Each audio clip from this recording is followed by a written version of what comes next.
नमस्कार, मी पंजाब डक. आज आहे 24 जून 2026.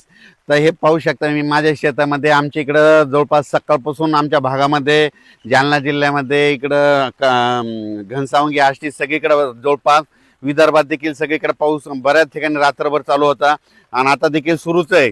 राज्यातल्या सर्वप्रथम शेतकऱ्याला सांगू इच्छितो की आज 24 तारखेपासून हे पावसाचा जोर आणखीन वाढत जाणार आहे. म्हणजे 24, 25, 26 असा वाढत जाणार आहे आणि जवळपास 10 जुलैपर्यंत म्हणजे 10 जुलैपर्यंत चांगला असा सगळीकडे पाऊस पडणार आहे. सगळ्या शेतकऱ्याची पेरणी होणार आहे.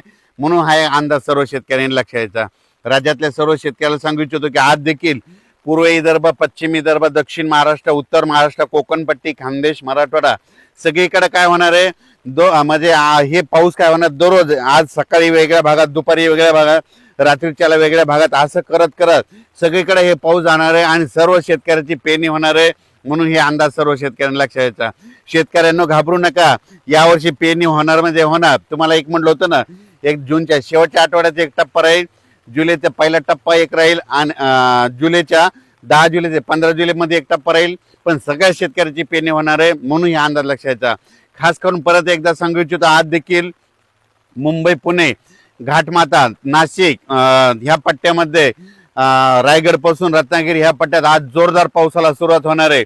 आणि त्याच्यानंतर काय होणार आहे की ते पाऊस संभाजीनगरकडे, उत्तर महाराष्ट्राकडे, जळगाव जिल्हा, धुळे जिल्हा, नंदुरबार जिल्हा, नाशिक जिल्हा, अहिल्यानगर जिल्हा, बीड जिल्हा, परभणी जिल्हा, जालना जिल्हा, बुलढाणा जिल्हा, अकोला जिल्हा, अमरावती जिल्हा, भंडारा, वर्धा, नागपूर, यवतमाळ सगळीकडे हे पाऊस काय होणार आहे. ह्या जवळपास या 3-4 दिवसामध्ये 30 तारखेपर्यंत सगळीकडे पडणार आणि सगळ्या शेतकऱ्याच्या पेरण्या लागणार आहे. म्हणून हे अंदाज लक्षात घ्यायचा.